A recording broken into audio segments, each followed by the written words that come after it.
A reading from the Gospel of Luke. Then Jesus said, "There was a man who had 2 sons. The younger of them said to his father, 'Father, give me the share of property that will belong to me.' So he divided his property between them. A few days later, the younger son gathered all he had and traveled to a distant country, and there he squandered his property in dissolute living. When he had spent everything, a severe famine took place throughout that country, and he began to be in need. So he went and hired himself out to one of the citizens of that country, who sent him to his fields to feed the pigs. He would gladly have filled himself with the pods that the pigs were eating, and no one gave him anything. But when he came to himself, he said, 'How many of my father's hired hands have enough bread and to spare? But here I am dying of hunger. I will get up and go to my father and say to him, Father, I have sinned against heaven and before you. I am no longer worthy to be called your son. Treat me like one of your hired hands.' So he set off and went to his father. But while he was still far off, his father saw him and was filled with compassion. He ran and put his arms around him and kissed him. Then the son said to him, 'Father, I have sinned against heaven and before you. I am no longer worthy to be called your son.' But the father said to his slaves, 'Quickly, bring out a robe, the best one, and put it on him. Put a ring on his finger and sandals on his feet. And get the fatted calf and kill it.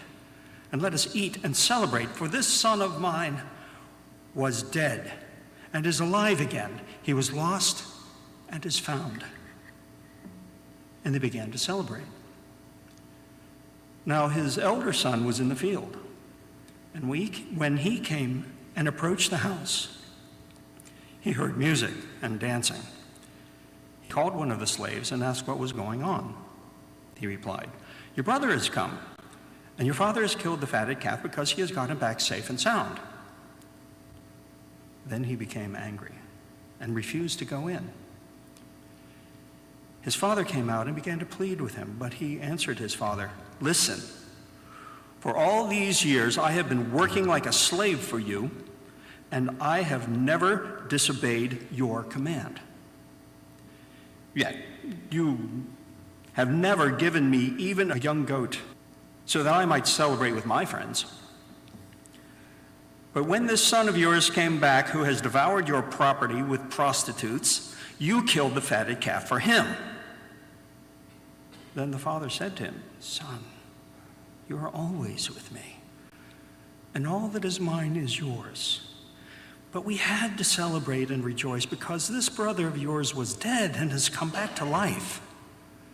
He was lost and has been found.'" This is God's story for God's people. Thanks be to God. Will you join me in prayer?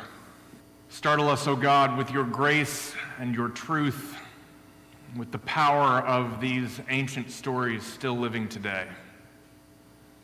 May the words of my mouth and the meditations of all of our hearts, may they be acceptable in your sight. For you, O Lord, are our rock and our Redeemer. Amen.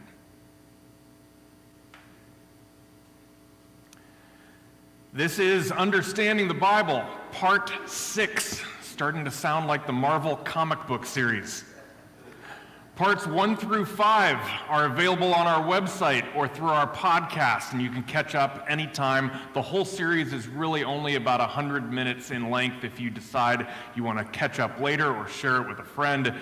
This Sunday, we turn to the New Testament. The story that I've chosen as our focus for today is the parable of the prodigal son, as told by Jesus. It is one of the greatest stories ever told. It is certainly one of the most recognizable stories in the Bible. If your Western Civ or World Lit class featured a single day or a single week on the Bible, there is a good chance your teacher chose this story. The prodigal son hooks us right away because so many of us can relate to the themes in this story. We want to gain the approval of our parents, or we have wondered how our children will turn out when they grow up and when they leave the nest. In this story, we meet an obedient son, and we also meet a wandering and rebellious one. The father is mostly remembered as a benevolent and good parent. Even so, he cannot stop his youngest son from bad choices. And in his concern for his youngest son, he ignores and alienates his older one. And out of all of the brokenness of this old story, things turn out okay in the end. There is reconciliation, there is hope, and maybe the same thing is true for all of us and our flawed and crazy families. Today I'm going to draw on this familiar tale to show you that you might know more than you realize about the Bible. Jesus tells this story because it is illustrative of God's relationship with humanity. To that end, it fits beautifully the themes of the New Testament, and also it fits beautifully the themes of the whole Bible. As we have been talking about for weeks this summer, this is a story of a covenant that is created and broken and restored. Created, broken, restored. That is how we have been understanding the Bible. And in today's lesson, I plan to do three things. First, I will illustrate how the prodigal son fits into that broader story of the Bible. Second, I will back out from there and do some general teaching about the gospel stories, which fill up the first third to one half of the New Testament. And then third, I will show how the broader themes of the Gospels also fit the overarching biblical story we've been tracing, the story of a covenant created and broken and restored. So first, the story. You have heard the prodigal son story before, many of you, I imagine, but I wonder if you have thought about it before as part of the broader narrative of the Bible. The prodigal son begins with a covenant. A covenant. It is no accident that Jesus chooses to tell a story about parents and children. Covenants, agreements, promises are assumed when we talk about parents and children. Parents are supposed to teach their children. Children are supposed to be raised and guided by their parents. The conventional wisdom is that when this recipe is followed, young people thrive. And when it is lacking on either side, children do not thrive. This is the kind of relationship with God we've been talking about since the beginning of this study, since the beginning of the Bible. And when Jesus begins his story with a man who had two sons, it is assumed that there is a covenant in place. A covenant is on our minds. In the second part of the prodigal son story, the covenant is both honored and it is broken. One son follows in the ways of his father. He works hard and he waits for his inheritance to come in due time. The other son strays and breaks the covenant. But after that younger son's time of dissolute living, when he finds that he should have listened to his father in the first place, he returns home. This wayward son regrets his mistakes, and the good son resents his brother. And in the father's response to both of the sons, we see that the parent loves both equally. So insofar as the Father represents God, he shows us that God wishes to be a restorer of covenants. A restorer of covenants, both with children who have obeyed and with children who have strayed. This restoration of the covenant happens regardless of merit. They have done nothing to earn it. It happens according to what we call grace. The prodigal son is a story of God's covenant, created, broken, and restored. So that's the story. Now let's back out of that specific story and let's talk about how it fits into the larger narrative of the Gospels of the New Testament, the story of Jesus Christ. The Gospels, to be simple about it, are stories of the life of Jesus. And as you may remember from Sunday school, there are 4 Gospels in the Bible, a Gospel according to Matthew, Mark, Luke, and John. Matthew, Mark, Luke, and John. These are the 4 Gospels. In the next few minutes, I'm going to add to that base of knowledge with 3 ideas. 1, how these 4 Gospels came into being. 2, I'll talk about what to make of the differences between them. And 3, I'll talk about what they hold in common, especially as it relates to our overall theme about the covenant. So, first of all, where they came from. While most of us are familiar with Matthew as the first gospel, it's the one that appears first in the ordering in our pew Bibles, Mark is actually the oldest. Mark is the oldest of the 4 Gospels. Matthew and Luke came along after, and John somewhat after that. Here's how most scholars assume it took place. Mark, Matthew, and Luke are what we know as the synoptic Gospels. Synoptic, it's a word that means the same. They all take a common view regarding the basic story and order of events in Jesus' life. This is Mark, Matthew, and Luke. Mark is by far the shortest version of the story, and it was written first, probably somewhere around the year 65 or 70 of the Common Era, about a generation after Jesus lived. Matthew and Luke are each quite a bit longer. They add to Mark's very basic story, and they add very similar collections of teachings and stories that are told by Jesus. Scholars believe that Matthew and Luke were authors who had access to the same 2 stories, the same 2 sources. Matthew and Luke both had in hand a version of Mark's gospel, and they also had a written collection of stories and sayings of Jesus. Scholars call this collection the Q source. These 2 things were circulating at the same time, and Matthew and Luke took these 2 sources and they layered those sayings and teachings on top of the version of the story they had in the Gospel of Mark. And that's how we got Matthew and Luke. The Gospel of John is significantly different.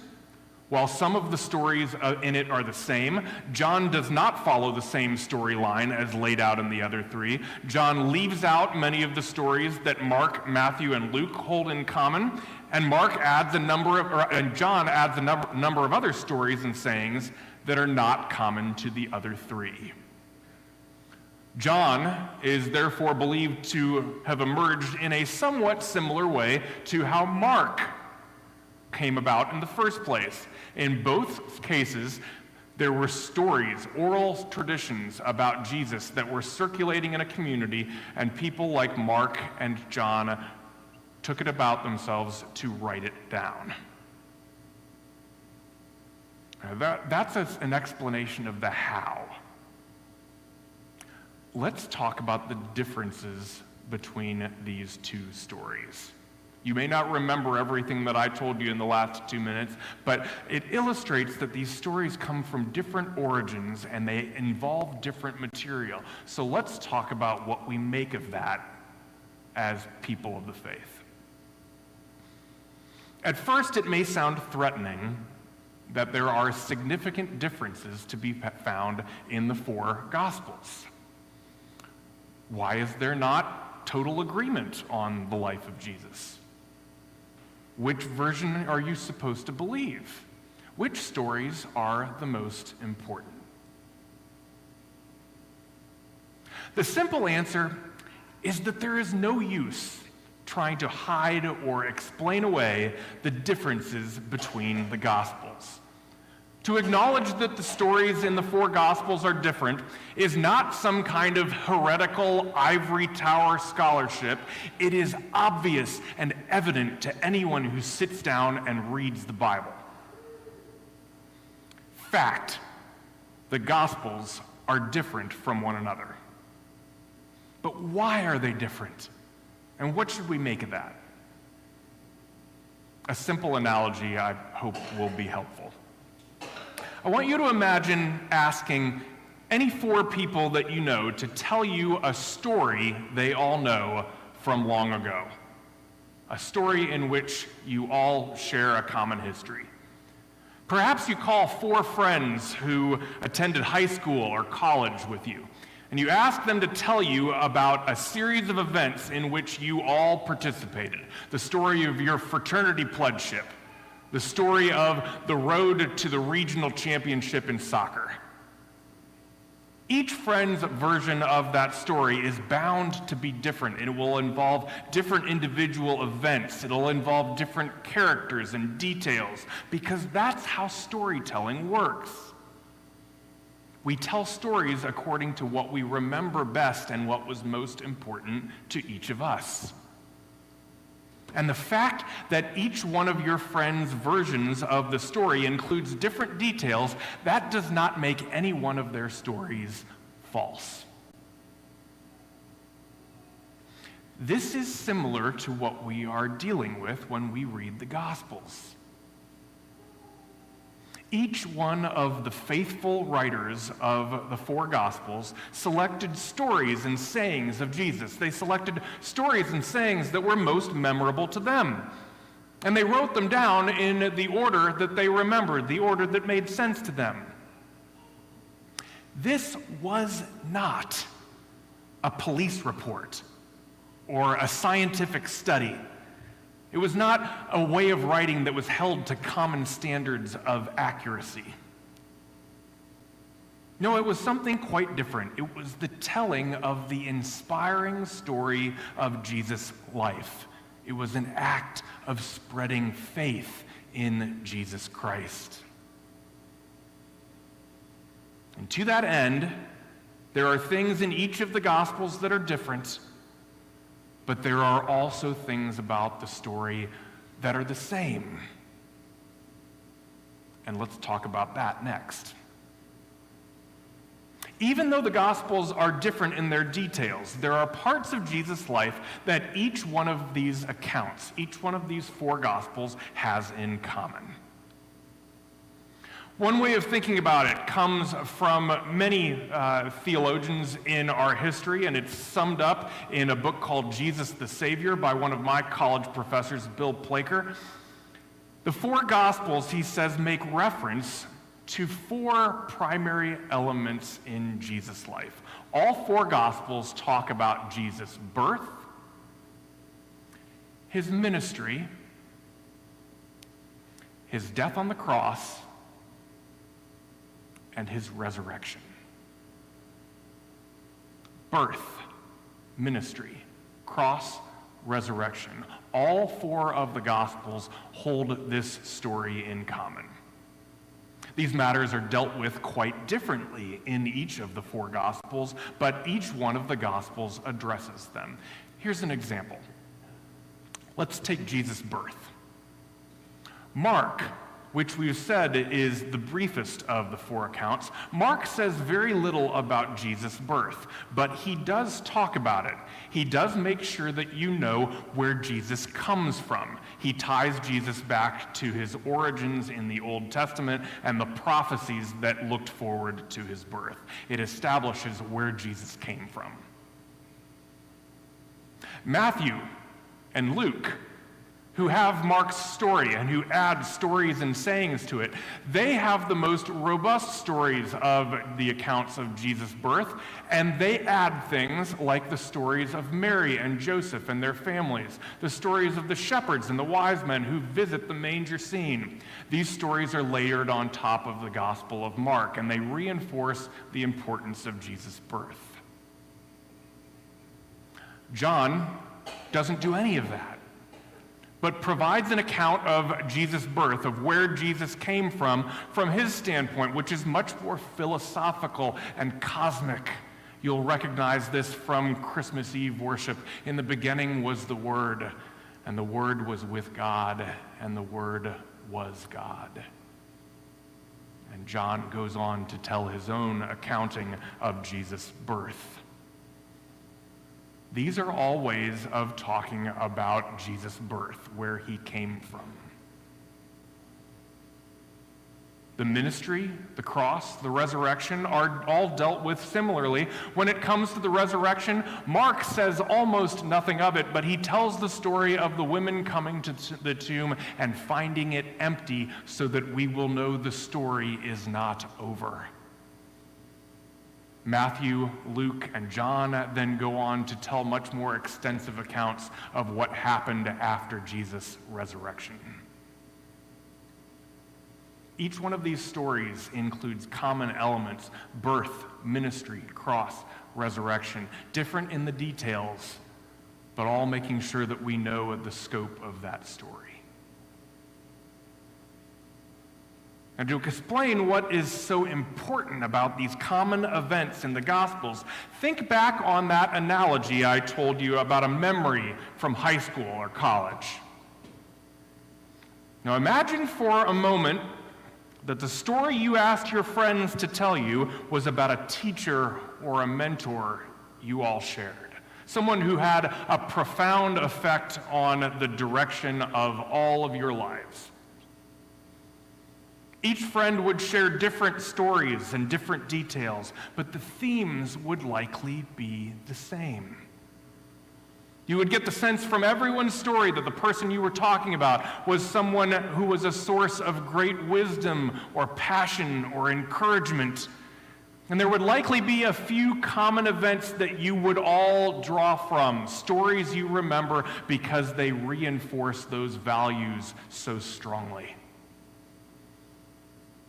These unforgettable characteristics that shaped your lives would shine through the differences in the stories. And this seems to be what happened with the Gospels.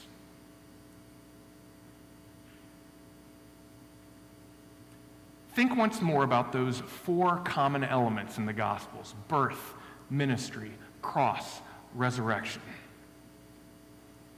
The beautiful thing about these four elements is that through each one of them, there is an opportunity to reach a great variety of people who hear the story and who might come to know and follow Christ. Some feel most drawn to the story of Jesus through his birth, the stories of where he came from. He is the fulfillment of Old Testament hopes for Messiah and the Son of God. He is just like God, and yet shares all of our human characteristics. Some believe that Jesus' ministry, his teaching, his healing, his acts of grace and forgiveness, that these are the most important thing.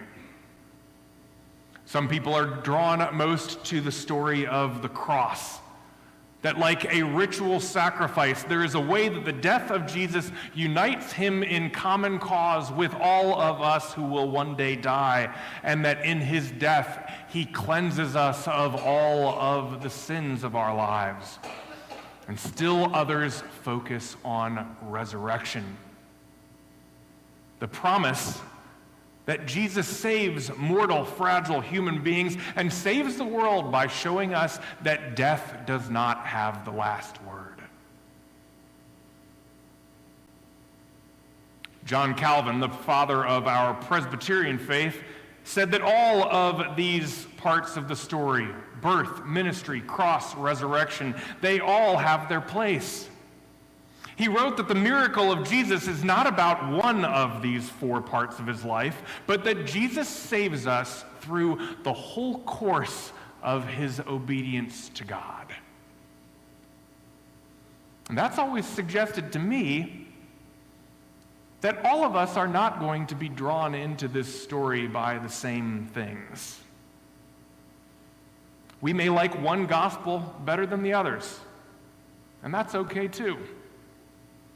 Part of the gift of having four different storytellers is that gives us many more chances for each of us to be drawn into this powerful story and to have it shape our lives. The other common thread to all four of the gospel stories takes us back to the theme we've been following throughout this sermon series, a covenant created, broken, and restored. In this story I've been telling you, this story that has common threads of birth, ministry, cross, and resurrection, we see this covenant lived out. Jesus is born into the world to establish or to reestablish God's covenant with humanity. In Jesus' ministry, Jesus gives us a way of life to follow in what God intends for us. Through that ministry, we see that some people wish to follow that way of life, that covenant, and some people rebel against it. And in the most profound rejection of that covenant, we see Jesus' death on the cross. But even then, in the face of death, we see God's desire to restore the covenant through the gift of the resurrection. Jesus' life is a story of covenant created, broken, and restored.